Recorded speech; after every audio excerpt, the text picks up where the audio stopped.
दिनांक 21 एप्रिल रोजी तिवसा तालुक्यातील तहसील कार्यालय सभागृह येथे आमदार यांच्या प्रमुख उपस्थितीमध्ये छत्रपती शिवाजी महाराज महास्वराज समाधान शिबिर कार्यक्रम आयोजित करण्यात आला होता। या बातमीचा आढावा घेतला आमचे प्रतिनिधी सोमेश्वर जेवढे यांनी। आज छत्रपती शिवाजी महाराज महाराजस्व आढावा शिबिर या तिवसा पंचायत तालुक्यातर्फे आयोजित करण्यात आलं होतं। यामध्ये सर्वसामान्य लोकांच्या ज्या समस्या आहेत त्या समस्यांचं त्वरित निराकरण झालं पाहिजे यासाठी शिबिर लावण्यात आलं होतं। ग्रामीण भागातून भरपूर शेतकरी, शेतमजूर, सर्वसामान्य नागरिक या शिबिरामध्ये आले। या शिबिराचा शासनाने जे सांगितलं की लोकांच्या समस्यांचं निराकरण हे त्वरित झालं पाहिजे या उद्देशाने हे शिबिर लावण्यात आलं आणि आम्ही सुद्धा याचा पाठपुरावा करू। कारण प्रत्येक डिपार्टमेंटला सांगितलं की तशी यादी तयार करा, ज्या लोकांचे निवेदनं आले त्या निवेदनाची एक यादी तयार करून जेणेकरून उद्या त्याचा फॉलोअप घेता येईल आणि लोकांच्या समस्यांचं निराकरण करता येईल। याच्या अगोदर आपण जे निराकरण घेतलं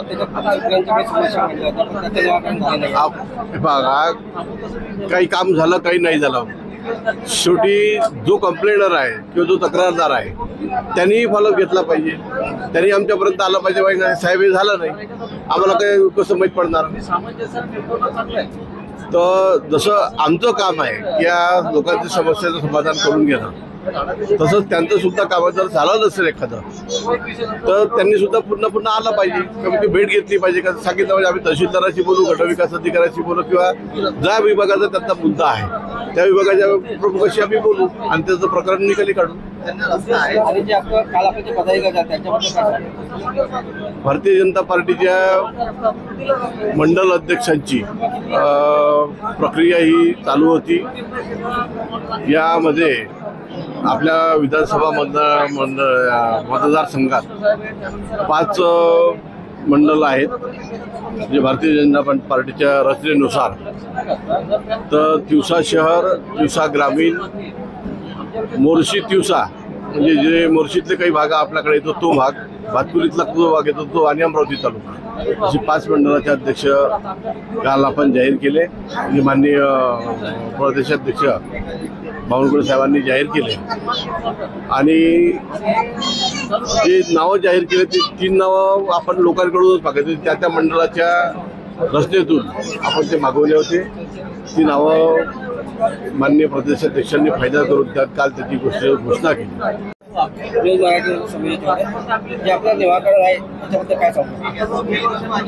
आज छत्रपती शिवाजी महाराज महाराजस्व आढावा शिबिर या तिवसा पंचायत तालुक्यातर्फे आयोजित करण्यात आलं होतं। यामध्ये सर्वसामान्य लोकांच्या ज्या समस्या आहेत त्या समस्यांचं त्वरित निराकरण झालं पाहिजे यासाठी शिबिर लावण्यात आलं होतं। ग्रामीण भागातून भरपूर शेतकरी, शेतमजूर, सर्वसामान्य नागरिक या शिबिरामध्ये आले।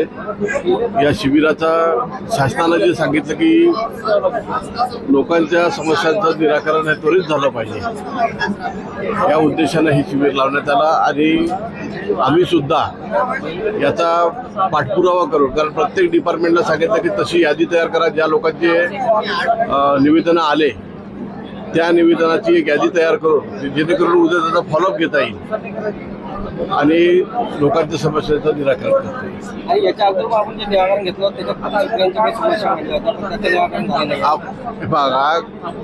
काही काम झालं, काही नाही झालं। शेवटी जो कंप्लेनर आहे किंवा जो तक्रारदार आहे त्यांनी फॉलोअप घेतला पाहिजे, त्यांनी आमच्यापर्यंत आलं पाहिजे। बाई साहेब हे झालं नाही, आम्हाला काही कसं माहीत पडणार। तर जसं आमचं काम आहे की या लोकांच्या समस्याचं समाधान करून घेणं, तसंच त्यांचं सुद्धा काम जर झालं नसेल एखादं तर त्यांनी सुद्धा पुन्हा आलं पाहिजे, कमी भेट घेतली पाहिजे। का सांगितलं पाहिजे आम्ही तहसीलदाराशी बोलू, गटविकास अधिकाऱ्याशी बोलू किंवा ज्या विभागाचा त्यांचा मुद्दा आहे त्या विभागाच्या प्रमुखाशी आम्ही बोलू आणि त्याचं प्रकरण निकाली काढू। भारतीय जनता पार्टीच्या मंडल अध्यक्षांची प्रक्रिया ही चालू होती। यामध्ये आपल्या विधानसभा मतदारसंघात 5 मंडल आहेत, जे भारतीय जनता पार्टीच्या रचनेनुसार. तर तिवसा शहर, तिवसा ग्रामीण, मोर्शी तिवसा, म्हणजे जे मोर्शीतले काही भाग आपल्याकडे येतो तो भाग, भातकुलीतला जो भाग येतो तो, आणि अमरावती तालुका, असे 5 मंडळाचे अध्यक्ष काल आपण जाहीर केले. म्हणजे माननीय प्रदेशाध्यक्ष बावनकुळे साहेबांनी जाहीर केले. आणि जे नावं जाहीर केले ते 3 नावं आपण लोकांकडूनच मागायचे, त्या मंडळाच्या रचनेतून आपण ते मागवले होते. ती नावं माननीय प्रदेशाध्यक्षांनी फायदा करून त्यात काल त्याची घोषणा केली. महाराष्ट्र राज्याचे मुख्यमंत्री देवेंद्र फडणवीस यांनी 100 दिवसाचा संकल्प कार्यक्रम आयोजित केला होता. या अनुषंगाने महात्मा फुले आर्थिक विकास महामंडळाच्या वतीने जिल्हाधिकारी कार्यालयामध्ये लोकशाही दिनाचे औचित्य साधून यामध्ये अनेक प्रकरणे निकाली काढून लोकशाही दिनामध्ये जिल्ह्यामधील अनेक लाभार्थ्यांच्या तक्रारी प्रकरणाचा निपटारा करण्यात आलाय. आज दिनांक 21/4/2025 रोजी महात्मा फुले विकास महामंडळ मर्यादित जिल्हा कार्यालय नांदेड या ठिकाणी लोकशाही दिनाचं आयोजन करण्यात आलेलं आहे. त्याप्रमाणे शासनाने ठरवून दिलेल्या 100 दिवसाची कार्यालयीन सुधारणा मोहीम संपूर्ण राज्यभरामध्ये साजरी करण्यात येत आहे. त्यानिमित्ताने माननीय महाव्यवस्थापकीय संचालक मुख्यालय मुंबई यांच्याकडून तसे आदेश आपल्या कार्यालयास प्राप्त झालेले आहेत. त्यानुसार 100 दिवसाच्या कार्यक्रमामध्ये महामंडळाच्या कामाची सुधारणा, महामंडळाची स्वच्छता मोहीम व कर्ज प्रकरण प्रलंबित असलेल्या अर्जदारांना कर्ज मिळण्याबाबत, लोकशाही दिन हा सोमवारी 21 एप्रिल 2025 रोजी 11 ते 1 वाजेपर्यंत जिल्हा कार्यालय नांदेड या ठिकाणी मी स्वतः जिल्हा व्यवस्थापक श्री DS गायकवाड, प्रभारी जिल्हा व्यवस्थापक नांदेड या कार्यालयामध्ये लोकशाही दिनाचं औचित्य साधून आजचा दिन साजरा करण्यात येत आहे. त्यानिमित्ताने महामंडळाकडे जे कर्ज प्रकरण प्रलंबित आहेत व काही लोकांच्या लाभार्थींच्या तक्रारी वगैरे येणार असतील, अशा तक्रारीचा निपटारा व त्यांना त्वरित कर्ज मिळण्याबाबतची कारवाई महामंडळाकडून करण्यात येणार आहे.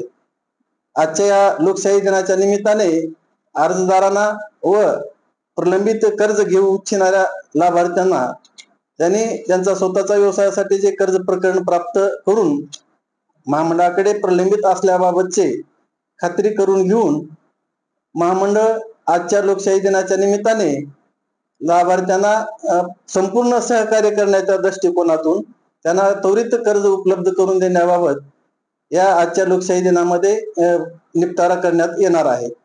त्यानिमित्ताने आज आपल्याकडे काही जे लाभार्थी प्रलंबित कर्ज प्रकरणाबाबत तक्रार करणार आहेत, त्या तक्रारीचा निपटारा करून आज रोजी सर्व जे जुने कर्ज प्रकरण प्रलंबित आहेत त्यावर निपटारा करून त्यांना कारवाई करण्याचे अधिकार जिल्हा व्यवस्थापकाकडून प्रादेशिक व्यवस्थापक औरंगाबाद मार्फत मुख्य कार्यालय मुंबई यांना या लोकशाही दिनाची माहिती सादर करण्यात येणार आहे. त्यानुसार अर्जदाराला लाभ देण्यात येईल व महामंडळाने कर्ज दिलेल्या लाभार्थींनी आपला व्यवसाय उदरनिर्वाह करून महामंडळाची या योजनेचा लाभ घेण्यात यावा असे मी आवाहन करतो सगळ्यांना. जिल्ह्यातील सुशिक्षित बेरोजगारांना मिशन उडान अंतर्गत भव्य रोजगार मेळावा घेऊन सुशिक्षित बेरोजगारांच्या हाताला काम मिळावं यासाठी पोलीस प्रशासन नांदेडच्या वतीने 3 मे 2025 रोजी सकाळी 9 वाजून भव्य रोजगार मेळाव्याचे आयोजन केले असल्याचे पत्रकार परिषदेत पोलीस अधीक्षक अविनाश कुमार यांनी सांगितले. या बातमीचा आढावा दिलाय आमचे प्रतिनिधी मोहम्मद रफिक यांनी. एक चांगला पॉझिटिव्ह साइड्स ऑफ पोलिसिंग जे असतो, ज्यामध्ये की आम्ही मध्ये जाण्याची शक्यता सुद्धा आहे, जर त्यांना पॉझिटिव्ह डायरेक्शन सध्या भेटणार नाही. 2000 मध्ये कमीत कमी 150-200 लोक असा ते क्राईम डायरेक्शन मध्ये सुद्धा, ज्यावर फॅमिली बॅकग्राऊंड सुद्धा खूप मोठा श्रीमंत सारखा नाही, ते त्यासाठी जर आम्ही त्यांना आता सांभाळणार आत्ता त्यांना मी संधी देणार किंवा थोडंफार डायरेक्शन देणार की आमची क्राईमची लोड सुद्धा जे लॉ अँड ऑर्डरचा लोड आहे ते पण पोलीस स्टेशन लॉकअप मध्ये घेऊन येणे बंद करतो, पण त्याचबरोबर जे आमची एक पॉझिटिव्ह पोलिसिंग सुद्धा असली पाहिजे, ज्यामध्ये जे जास्त खूप शिक्षित आहे किंवा ट्रेंड आहे असा आपण हा रोजगार मेळाव्यामध्ये टार्गेट करणार नाही. आमचे त्यामध्ये ते गुन्हेगारीमध्ये येऊ नये आणि ते पॉझिटिव्ह डायरेक्शन मध्ये सेटल हो, त्यासाठी एक प्रयत्न आहे. हा मध्ये काय माझे जे एक डिस्कशन ब्रेन स्टॉर्मिंग नंतर हा एक आम्ही 3 मे रोजी शनिवार हा एक भव्य रोजगार मेळावा नांदेडमध्ये घेणार. त्यामध्ये जवळपास 25 किंवा त्यापेक्षा जास्त जे कंपनीज आहे, ऑर्गनायझेशन आहे, ते पार्टिसिपेट करणार. आणि त्यामध्ये आमचे टार्गेट आहे की 2000 जवळपास आम्ही जॉब देऊ.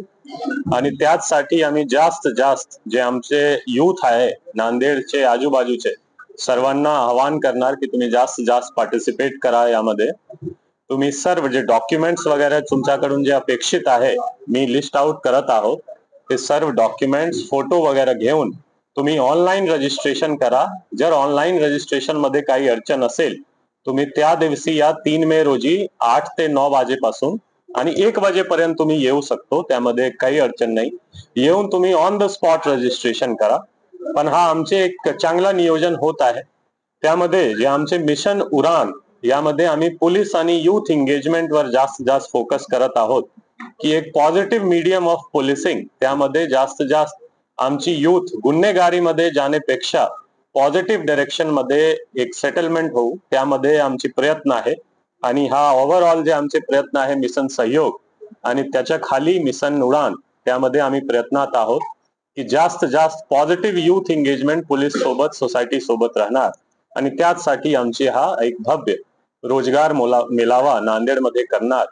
आणि शेवटच्या आमचे एक रिक्वेस्ट राहणार की जास्त लोकल लोक, स्पॉन्सर्स आणि लोकल कंपनीज दोन्ही सुद्धा जास्त हा नांदेड पोलीस सोबत लीगल वे मध्ये कोलॅबोरेट करा. आणि त्या जे नांदेडकरांना हा खूप एक बेनिफिट होईल, त्यासाठी आम्ही जास्त पार्टिसिपेशनची आवाहन करणार. ग्राम असदपूर ते ग्राम येवता व्हाया अचलपूर रस्ता जिल्हा परिषद बांधकाम विभागाकडे असून तालुक्याला जोडणारा मुख्य रस्ता आहे. सदर मार्गावर दिवसाला एसटी महामंडळाच्या 6 फेऱ्या धावतात, तर नेहमी 50 ते 60 विद्यार्थी रोज ये जा करत असतात. तसेच महिला, ज्येष्ठ नागरिक, शेतकरी यांना तालुक्याला जाण्या येण्याचा सुद्धा हा मुख्य मार्ग आहे. सदर मार्ग गेले 3 वर्षापासून अत्यंत खराब अवस्थेत असल्याने पावसाळ्याच्या दिवसात एसटी महामंडळाच्या फेऱ्या बंद होतात व विद्यार्थ्यांना शिक्षणापासून वंचित राहावे लागते. तरी सदर मार्ग खराब असल्याने मागील वर्षी सुद्धा विद्यार्थ्यांनी 3 महिने एसटी सेवा बंद असल्या कारणाने शैक्षणिक नुकसान झालंय. अन्यथा महाराष्ट्र दिन 1 मे पासून महाराष्ट्र नवनिर्माण सेना व विद्यार्थ्यांसह आंदोलन करण्यात येईल असा इशारा सुद्धा देण्यात आलाय. काळे तालुका अध्यक्ष महाराष्ट्र नवनिर्माण सेना अचलपूर. आज आम्ही सर्व विद्यार्थ्यांसह माननीय जिल्हाधिकारी यांना एक निवेदन देण्यासाठी आलो होतो.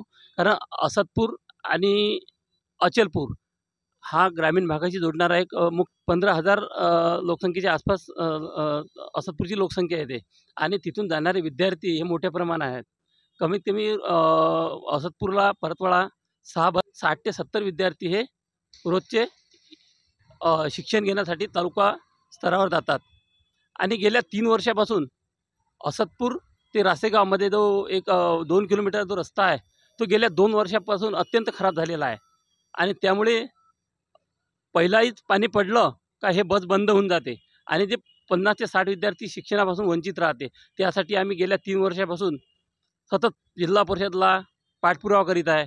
त्यासाठी आम्ही लोटांगण आंदोलन केलं, उपोषण केलं, रास्ता रोको केले. आणि हे सर्व अवलंबत असताना म्हणजे जे शांततेच्या मार्गाने जेवढे आम्ही प्रयत्न करायचे आहेत विद्यार्थ्यांसह ते सर्व केले. अक्षरशः विद्यार्थी रस्त्यावर उतरले. हे सर्व प्रकार करत असताना आणखी आता हे पुढचं जे सत्र आहे हे येत्या जूनपासून चालू होणार आहे.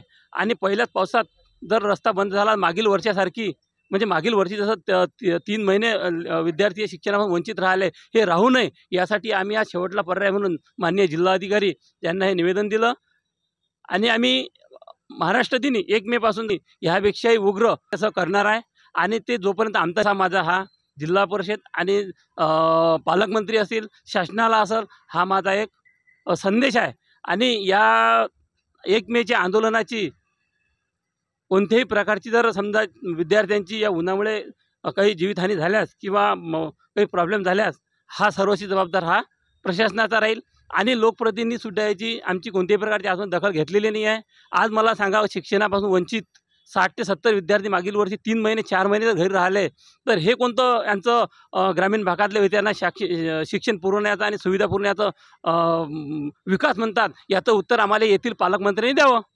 गेल्या 3 वर्षापासून जे सरकार आहे किंवा तेथील आमदार असन, त्या खासदारांना सुद्धा आम्ही या वारंवार निवेदनं दिली आणि कोणी दखल घेतली नाही आहे. मग जर सत्तेतल्या पक्षाच्या व्यतिरिक्त जर आमदार आले तर मग तिथला विकास करू नये काय आणि तिथचे विद्यार्थी वंचित ठेवायचे काय, हा मुख्य प्रश्न आहे. तरी शासनाने आणि प्रशासनाने यांनी 1 मेपासून जर आंदोलनाची कोणतीही प्रकारची दखल घेतली नाही तर हे सर्वस्व जबाबदारी हे प्रशासनाची राहील.